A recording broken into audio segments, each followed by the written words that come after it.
vienen a reducir el acoso escolar en un 80-90%.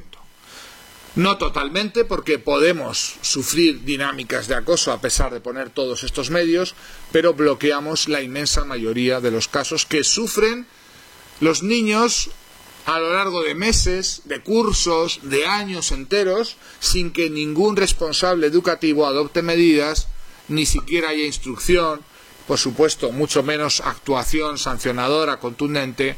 Es decir, encontramos que estos programas son efectivos y eficaces para erradicar el acoso y la violencia escolar. No es una magia, no somos la Virgen de Lourdes. Estos cambios en la conducta de los escolares se producen porque hemos aplicado tecnologías que están no nuevamente inventadas, estos son viejas tecnologías, pero que hay que aplicar también en el entorno educativo si queremos contener este tsunami de violencia y acoso escolar que sufrimos. El pensar que los problemas de acoso se resuelven por sí solos, el empezar a trabajar en los procesos de acoso cuando ya estamos en tercera o cuarta fase, lo cual es la situación habitual de las inspecciones educativas, a las cuales llegan ya los casos insolubles. Ya cuando no hay nada que hacer, cuando ya las dinámicas están instaladas, cuando hay unanimidad persecutoria, cuando hay todos contra uno, no tiene ninguna solución. El pensar que el paso del tiempo resuelve estos problemas, que el año que viene encontraremos que el problema se ha resuelto por sí solo, es lo que conduce a los fenómenos desgraciados que periódicamente pueblan las noticias de todos los medios de comunicación y que cada vez son protagonistas niños más jóvenes de esos suicidios, de esas dinámicas que ¿quién lo hubiera pensado? ¿Quién podría haber anticipado? Y el problema es que claro que se puede haber anticipado si aplicamos las medidas correspondientes. Los jueces españoles sentencian cada vez más contra los centros educativos, no porque hagan bullying, no porque practiquen el acoso, faltaría más, sino porque cualquier centro educativo tiene la responsabilidad judicial, jurídica, de demostrar que ha hecho todo lo posible y más para erradicar estas conductas, y si no ha sido así, la sanción en caso de que haya un siniestro pertenece a ese centro escolar, a ese centro educativo, que tiene después que abonar una sanción importante. No solamente es la sanción económica, sino es que frecuentemente estamos hablando de niños que han pagado con su propia vida el sufrir estos fenómenos.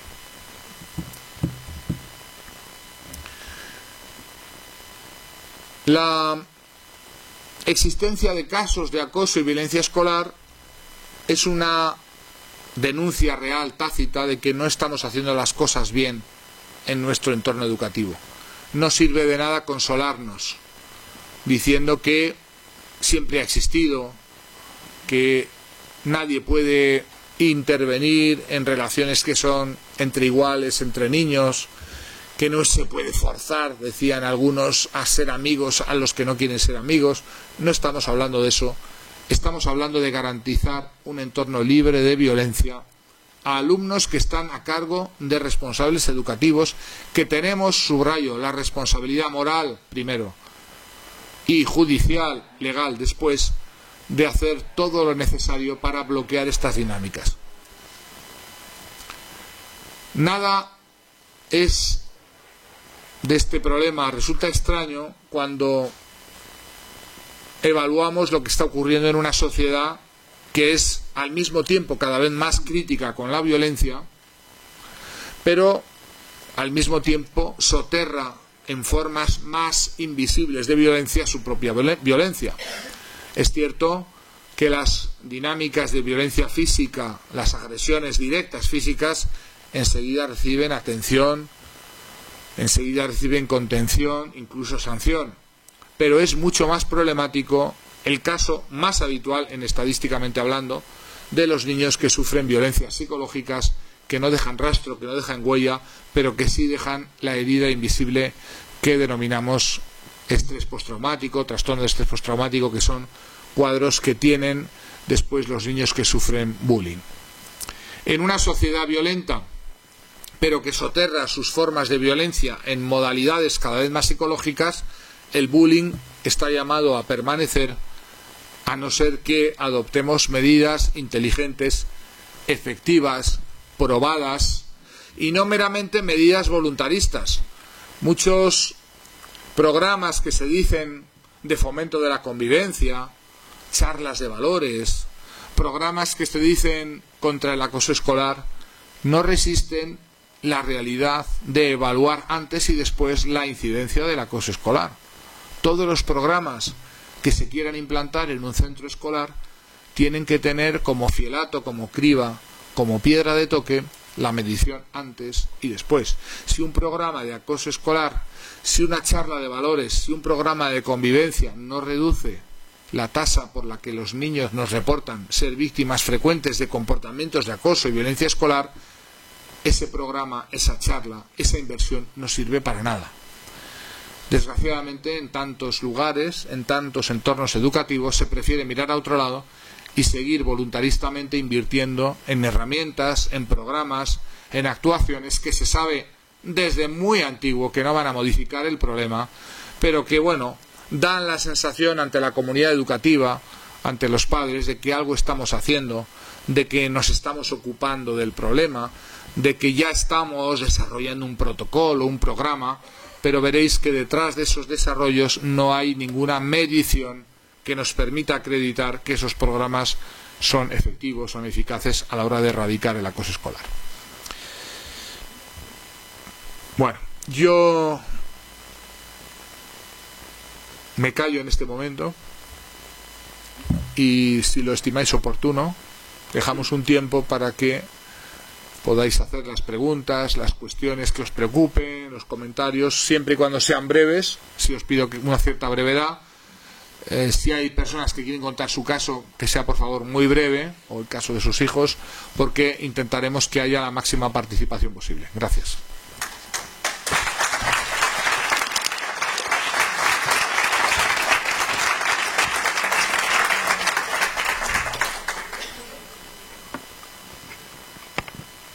Buenas tardes. Muchas gracias por la conferencia esta y por darnos la oportunidad de compartir aquí ideas.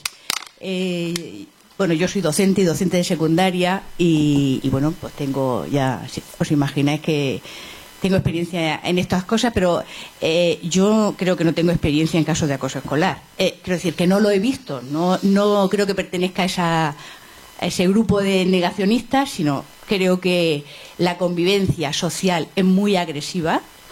Y ahora muchas veces se llama acoso escolar lo que son malas relaciones sociales. Entonces, mi pregunta era, ¿qué responsabilidad cree usted que tiene tanto los padres del acosador como los padres del acosado, suponiendo que exista ese acoso, en todo este asunto? Pues mire, le contesto muy rápidamente, ninguna. Ninguna. Porque esos niños van a su escuela, van a su centro educativo, donde usted cree que son malas relaciones, pero son actuaciones hostiles que llamamos acoso escolar, que exponen a un riesgo cierto de enfermar y hasta de morir a ciertos niños, por las que usted docente o los responsables de ese centro van a ser imputables jurídicamente y judicialmente por omisión de un deber de prevención y de auxilio. Por tanto, echar la responsabilidad a los padres de las víctimas o a los padres de los acosadores, que también podemos hablar de ese debate. Esta mañana hablábamos de eso. Claro, naturalmente, cuando hay un instigador de un proceso de acoso, eso no viene de la nada. Eso viene de una situación familiar, educativa. Pero nada se compadece con su obligación de actuar preventivamente. Echarle la bronca a los padres por no educar a los niños es una barata forma de consolación que tienen los docentes para no aceptar su responsabilidad de actuar, de detener y de contener esas conductas. Y yo no puedo ser más crítico con esa opción que consiste en echarle la bronca, la culpa, la responsabilidad a los papás de los acosadores, o ya no digo a los papás de las víctimas. Papá y mamá de la víctima, ¿qué responsabilidad tienen? Faltaría más. Es responsabilidad de los centros escolares contener, detener y sancionar esas conductas. No enviamos a nuestros hijos a una guerra, los enviamos al colegio, donde hay responsables educativos que tienen la responsabilidad de actuar. Lo que usted llama malas relaciones, quiero pensar que no sean situaciones de acoso. Llamar malas relaciones a una situación de maltrato doméstico llamaría escándalo a cualquier mujer maltratada, pero con los niños no llama escándalo, y a mí sí me llama escándalo que se llamen malas relaciones niños que están siendo destruidos ante la mirada cómplice de tantos responsables educativos, tutores, orientadores, directores, inspectores, consejeros de educación y ministros de educación. Llevo 15 años alertando de esto, y solamente la sociedad se alerta cuando un niño de vez en cuando se suicida. Pero mire, por cada uno de los niños que se suicida hay miles que no se han suicidado y que sufren terriblemente esto, que no van a suicidarse afortunadamente nunca, pero que se van a convertir en futuros adultos marcados, estigmatizados, por una dinámica que sus responsables educativos no supieron detener cuando tenían la responsabilidad de tenerlo.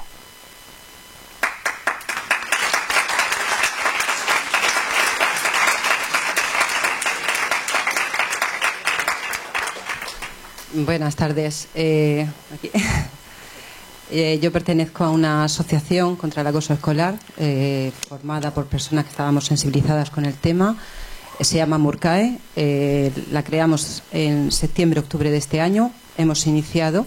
La mayoría de las veces que hemos intervenido en algún centro por nuestras psicólogas ha sido por parte de las federaciones de padres o las AMPAs o los mismos padres que nos piden auxilio. Y la mayoría de las veces es lo que has dicho, te agradezco seas tan sincero y tan crítico y tan directo, porque la mayoría de los centros escolares, cuando hemos ido, nos están diciendo aquí no pasa nada, son cosas de niños, es lo habitual, no hace falta que hagáis ningún tipo de intervención. De hecho, no teníamos ni CIF, o sea, hemos hecho actuaciones totalmente voluntarias, charlas para padres, para docentes, y muy en la línea de lo que está explicando. No podemos saber cómo está el tema si no lo evaluamos. Pero es que nos es imposible, por lo menos a nosotros, el entrar en un centro a evaluar. Porque además tienen siempre la excusa de que pertenece a la consejería, es que no tenemos autorización, espérate, y es tremendamente difícil. Nuestra reivindicación desde siempre es sensibilizar, como se ha hecho en nuestros casos, de maltrato a mujeres y de muchísimas cosas, la inteligencia emocional para trabajar con los niños, cuanto antes y más jóvenes mejor. Y, por supuesto, alertar a toda la comunidad. Nosotros siempre nos llevamos a las charlas a un abogado que explica la parte jurídica, porque los docentes y los centros muchas veces piensan, aquí no pasa nada, es lo que dices, no soy policía, aquí cómo voy a mediar yo. Hemos visto tristemente en el caso de Lucía un expediente abierto más de 6 meses, donde faltan fechas, donde lo único que pone es que lleva el pelo verde, o sea, una serie de cosas que te llevan las manos a la cabeza y dices, ¿cómo es posible que una comunidad mire para otro lado? Y además lo más triste es que muchos de ellos son padres, que es lo que más duele, ¿no? Y nada, quería sobre todo agradecerle la intervención y que siga así de directo y de claro. Muchísimas gracias.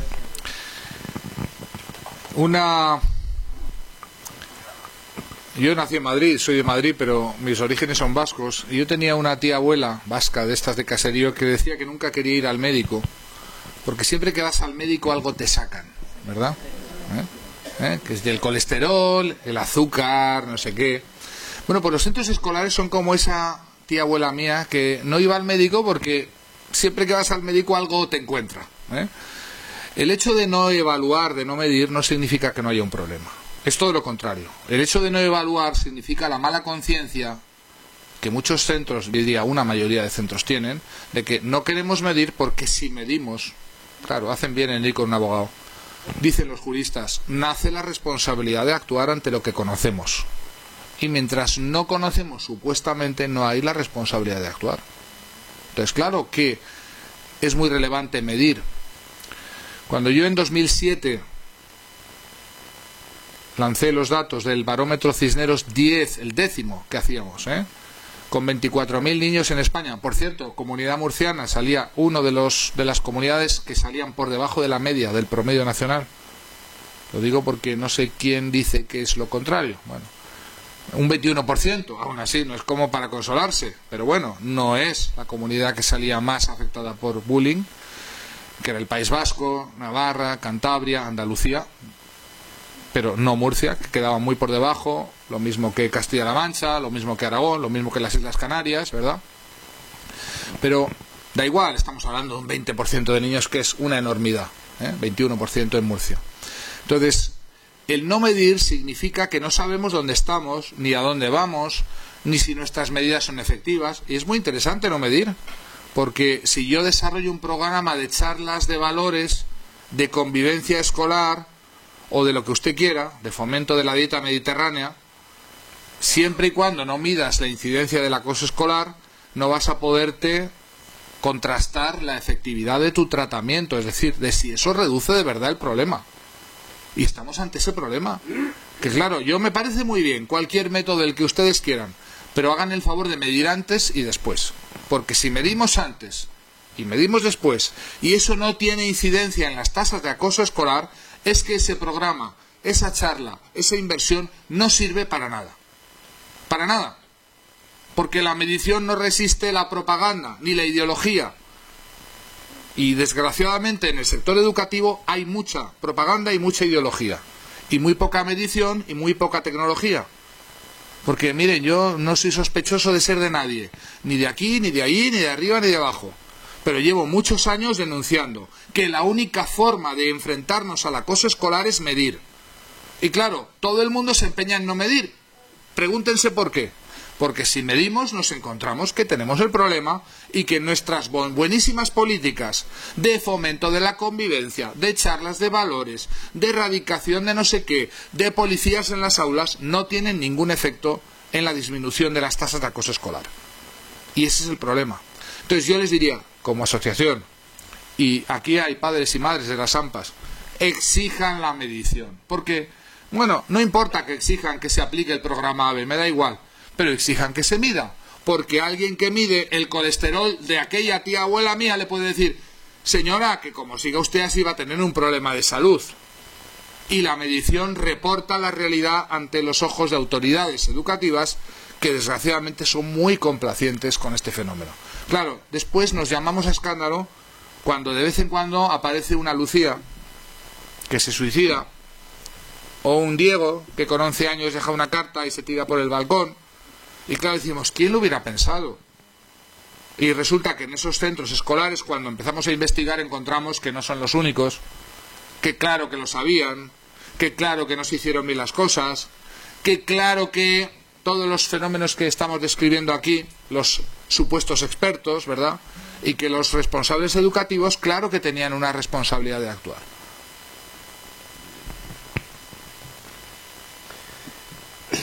Bueno, mi pregunta es casi más una reflexión. Se ha hablado de que toda comunidad en la cual conviven una serie de individuos durante muchas horas generan tensiones. Hay una violencia indiferenciada que se focaliza. Según he podido entender, no es un caso único por aula, sino que incluso hay varios niños en cada aula. Mi pregunta es si hay varios acosadores. No hemos hablado para nada de los victimarios, que parece que sí que pueden tener un perfil. Sí. No hemos hablado tampoco de medidas, qué medidas se pueden meter en este juego. Por ejemplo, medidas para resolver los conflictos dentro de los grupos. No sé qué sentido tendría focalizar en el victimario, en el que es acosador, parte del problema de resolución de conflictos. Es decir, hay muchas cosas que a mí me gustaría haber oído. Bien. Y no he oído y quisiera un poco... Bueno, las medidas sí, porque si me permite, están descritas, hemos publicado libros enteros que hablan del programa, cómo funciona. Esto es público, no hemos reservado al secreto ninguna de estas medidas. Cualquier centro escolar de la Comunidad Murciana que quiera implantar el programa AVE está aquí. Es aplicar lo que está aquí escrito. No nos hemos reservado nada, sería inmoral ocultar algo de esto. Medidas, los he explicado en grandes rasgos. Sobre el acosador, es una buena pregunta.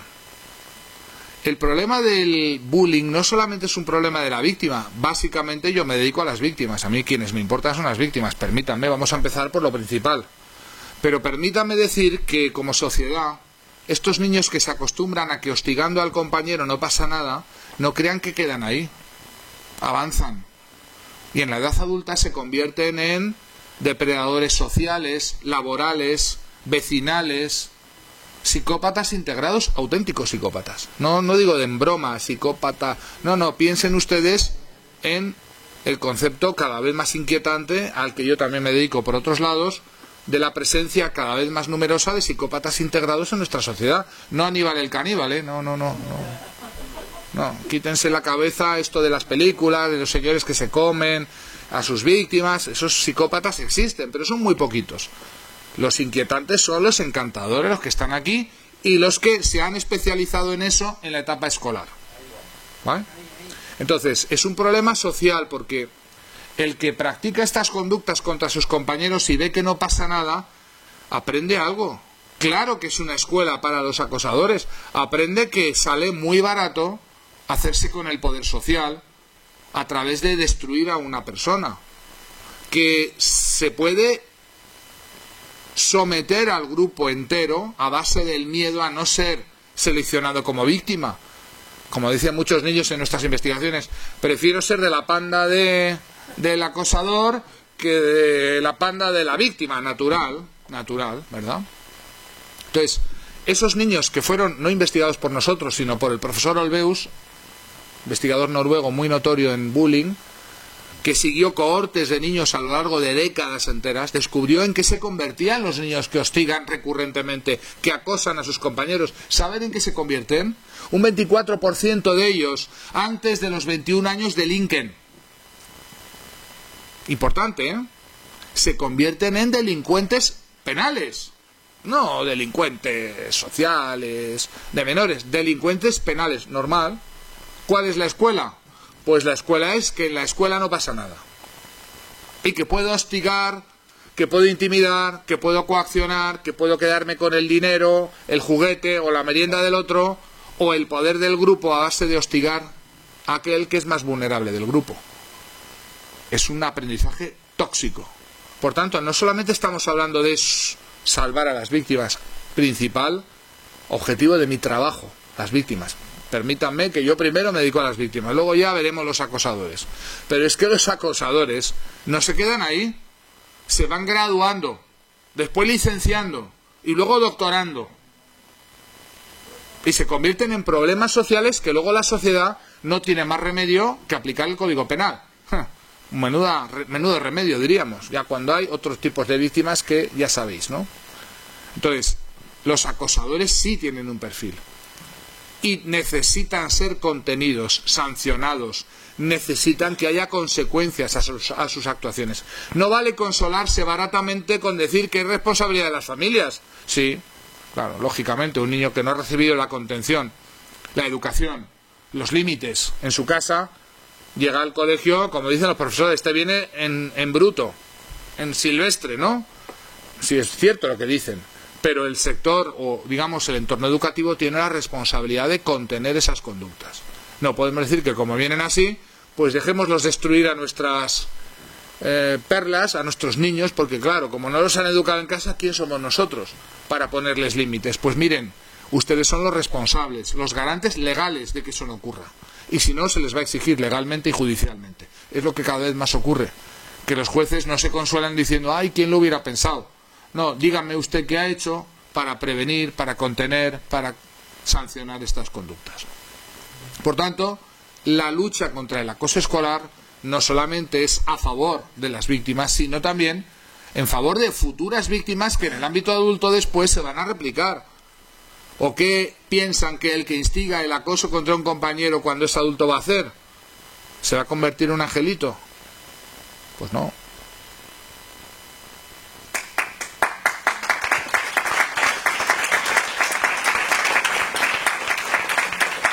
Sí. Hola, buenas noches. Yo también soy docente. Estoy bastante de acuerdo con todo lo que ha manifestado aquí esta noche. Y me gustaría hacer primero una reflexión y luego hacerle dos preguntas muy concretas. En la reflexión, en principio, es para que un poco quede claro también que, bueno, no solo educa la escuela. Es decir, los niños no solo aprenden en la escuela, aprenden también fuera de la escuela. Y a lo mejor en la sociedad también hay importantes medidas que adoptar, sobre todo sobre los valores dominantes que los chavales reciben no en la escuela, sino fuera de ella. y contra las cuales a veces la escuela no tiene herramientas para combatirlo. Eso es muy importante y creo yo que el acoso también hay que prevenirlo a nivel local, en políticas locales, como se está haciendo en Cataluña en algunas regiones. Las preguntas son dos muy concretas. Como sabe, la escuela, con esto de la diversidad de alumnados, a veces tenemos problemas muy concretos. Yo estoy pensando en uno muy concreto, y es que recibimos alumnos que tienen incluso alguna característica psicopática muy concreta. Me refiero a un caso muy concreto, ¿no? La integración de los alumnos en el proceso educativo implica que a veces tenemos en las aulas alumnos que tienen, digamos, que una enfermedad psiquiátrica, y que puede llegar a suponer un problema e incluso un riesgo para algunos compañeros.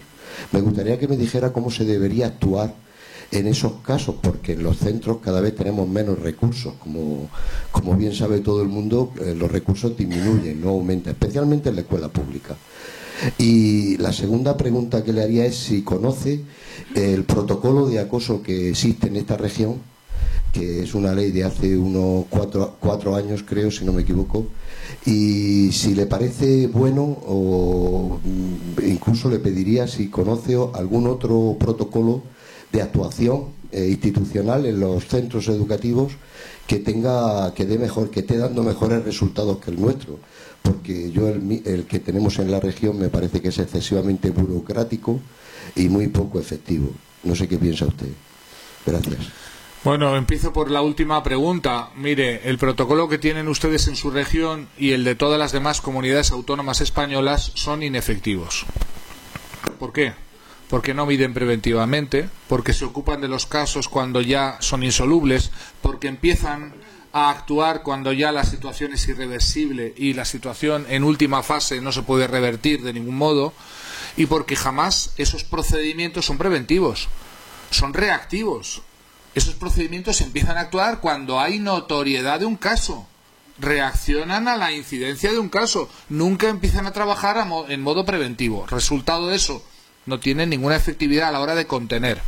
Son paliativos, malos remedios, parches, cataplasmas que se ponen a situaciones que ya son irreversibles. No digo el de su región, el de todas las comunidades autónomas. Ningún protocolo en España hace prevención. Son protocolos de intervención, de actuación cuando ya se evidencia, actúan cuando hay un caso, cuando hay una queja, cuando hay una evidencia, cuando hay una denuncia en comisaría, no digamos ya cuando hay un intento de suicidio o una agresión que da lugar a partes hospitalarios. Estamos llegando tarde. Esto no funciona, claro que no funciona. No hace falta ser un especialista en bullying para decir que esto no funciona. Pero miren, ¿por qué no se adoptan protocolos de prevención? Porque adoptar políticas de prevención significa medir. Y es lo que el sistema educativo no quiere hacer, medir. ¿Sabe por qué? Porque si miden se van a encontrar que en la región de Murcia un 21% de los niños entre 7 y 17 años son víctimas de bullying. 21%. No es uno de cada 10, ni uno de cada 100, ni uno de cada millón. Es casi un quinto, una quinta parte. Y entonces nace la responsabilidad que dicen los juristas de actuar. Y claro, como no sabemos cómo actuar, mejor no medir. Y entonces, como no medimos, los niños que sufren esas situaciones, que se resuelvan, o esperemos a que revienten en forma de incidentes críticos, o lo que llamamos siniestros. Y esto es lo que es denunciable. Esa mala fe del sistema educativo es inaceptable. No me cuenten que las familias tienen que educar a los niños. Faltaría más. Los padres y las madres, principales educadores de los niños. Pero es que cuando un niño va al colegio, usted no puede permitir que porque haya un niño que viene de una familia que no ha sido educado o atendido, o que ha sido abandonado, claro que esta es la explicación última, psicológica, usted vaya a permanecer pasivo ante la destrucción de otros que se convierten en las víctimas de estos. Esto es inaceptable. Y no me diga que esto es un mal al que hay que resignarse. ¿Por qué? ¿Es que no hay tecnología? ¿Es que no hay elementos de actuación? ¿Es que no hay elementos de identificación temprana? Claro que los hay. Pero claro, es más cómodo mirar a otro lado o echar la bola a la familia, diciendo que el acosador debería haber sido educado por su familia. Es así que no lo ha sido, ¿qué le vamos a hacer? Y resignarnos a que ese acosador termine destruyendo a los niños que son víctimas en su centro educativo. Si usted es un docente o un responsable educativo, no puede permanecer impasible ante esto, por más que sea verdad lo que usted dice, que las familias tienen la responsabilidad de convertir a un niño que debería ser respetuoso, por no educarlo, por no ponerle límites, por no contener sus deseos, correcto, pero usted está en un centro educativo que tiene la responsabilidad de velar por la seguridad interna de sus alumnos. Y si no saben hacerlo, retírense y déjenle paso a otros que sepan hacerlo. Pero no se puede resignar a que esto sea un mal que haya que aceptar o con lo que haya que convivir, como desgraciadamente tenemos tantas veces pues la ocasión de escuchar, pensando que esto es un mal que hay que aclimatarse porque la sociedad es una sociedad violenta, porque los modelos sociales son así. Claro que sí. ¿Qué les voy a contar? ¿Cómo se hace política hoy en día? Contra el adversario, linchando colectivamente al otro. ¿Cómo se hacen los programas televisivos? ¿Cómo se hacen las audiencias televisivas? ¿Cómo se consigue que el Gran Hermano tenga audiencia? A base de nominar. ¿Qué es nominar? A ver si votamos entre todos al que se va de la casa. Yo estuve 10 años batallando contra un programa que se pasaba en la televisión pública, la televisión española, a las 5:30 de la tarde, que se llamaba Juguemos al rival más débil, donde ese concurso consistía en hostigar, denigrar, insultar, acosar a los concursantes por parte de la presentadora y después entre ellos en ponerse a caldo. Eso se pasaba a las 5:30 de la tarde, mientras nuestros escolares, mientras se tomaban el bocata, veían todo eso. Claro, tiene usted razón, con estos modelos, ¿qué podemos esperar? Que luego lleguen al colegio y no lo hagan. Cierto, contra todo esto tenemos que luchar, pero sin olvidarnos que como docentes, como responsables de centros, somos garantes de la seguridad psicológica y física de nuestros alumnos. Y si no, la ley, los jueces nos lo van a exigir. Y me alegro que sea así. Yo me alegro cuando hay condenas, no porque se condene a un centro escolar, porque, miren, los centros escolares tienen muchos problemas, muchas dificultades presupuestarias, de reducciones de efectivos, ¿qué les voy a contar? Pero desde luego si hay una prioridad en España en este momento es que si hay un solo recurso disponible sea para detener las dinámicas de acoso y violencia escolar. No se puede dar prioridad a otras cosas. Lo principal es la integridad psicológica y física de nuestros alumnos. Todo lo demás es muy accesorio. Y si no garantizamos esto, ¿de qué sirven las charlas de valores, los programas de convivencia? Miren, en España la convivencia escolar es magnífica. Cada vez que se hace un estudio de convivencia escolar, las tasas de convivencia alcanzan el 70, el 80%. Claro, natural. Es que la convivencia escolar es muy alta y convive junto a tasas, no digo altísimas, pero muy importantes y significativas de acoso escolar. Porque la mejor convivencia siempre se establece sobre la espalda de un chivo expiatorio que es el que nos integra a todos. Si somos 6 y los 5 tenemos un enemigo común, esos 5 nos llevamos fenomenal entre nosotros.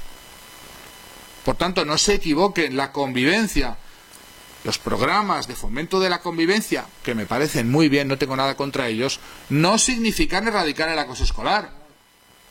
Hay que atajar el acoso escolar per se, no a base de fomentar la convivencia. Ningún colectivo convive mejor que un estadio de fútbol de 80.000 personas insultando unánimemente al árbitro. Es una convivencia magnífica, pero está basada sobre un chivo expiatorio.